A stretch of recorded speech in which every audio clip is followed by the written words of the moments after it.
మీద ఫైట్ చేసినాడు. వ్యవస్థలో జరుగుతున్న తప్పిదాల మీద కానీ ఇంకో దాని మీద కూడా చాలా ఫైట్ చేసి ఒక లీడర్గా ఎలివేట్ అయినాడు. నేను ఎన్నో సందర్భాలు చెప్తున్నాను, ఎప్పుడైనా ఒక నాయకుడు అన్న తర్వాత కష్టంలో ఉన్నప్పుడు నిలబడతా అంటేనే ఒక రాయి అయినా కానీ ఇట్లా మామూలుగా ఉంటే రాయి దాన్ని కొట్టి కొట్టి కొట్టి కొట్టి చెప్తేనే ఒక షేప్ వచ్చింది. జగన్మోహన్ రెడ్డిని ఎందుకు అడ్మైర్ చేస్తారు? ఈ రాష్ట్రంలో ఇద్దరు క్రౌడ్ పుల్లర్స్.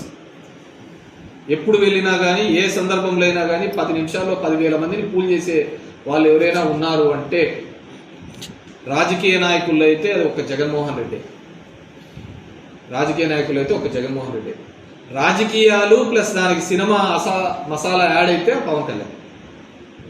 వీళ్ళిద్దరే ఏ సందర్భంలో అయినా క్రౌడ్ పుల్ చేయగలరు.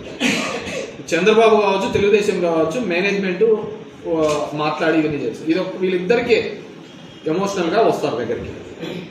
సో జగన్మోహన్ రెడ్డి అనే వ్యక్తికి ఉండేది ఓన్లీ పొలిటికల్ లీడర్షిప్.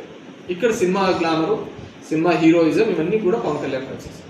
సో ఆ సినిమా గ్లామర్ అనేది ఆ చిత్రంలో ఉన్నప్పుడు ఉంటాడా లేకుంటే బయట ఉంటాడా అనేది వీ హ్యావ్ టు సీ.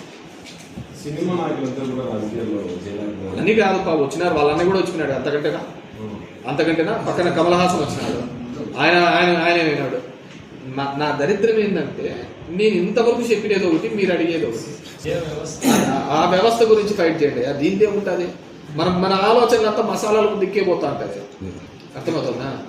మనం దాని నుంచే మార్పు రావాలి అంటున్నాను. ఇప్పుడు కమల్ హాసన్ చేసినాడు. కమల్ హాసన్ కంటే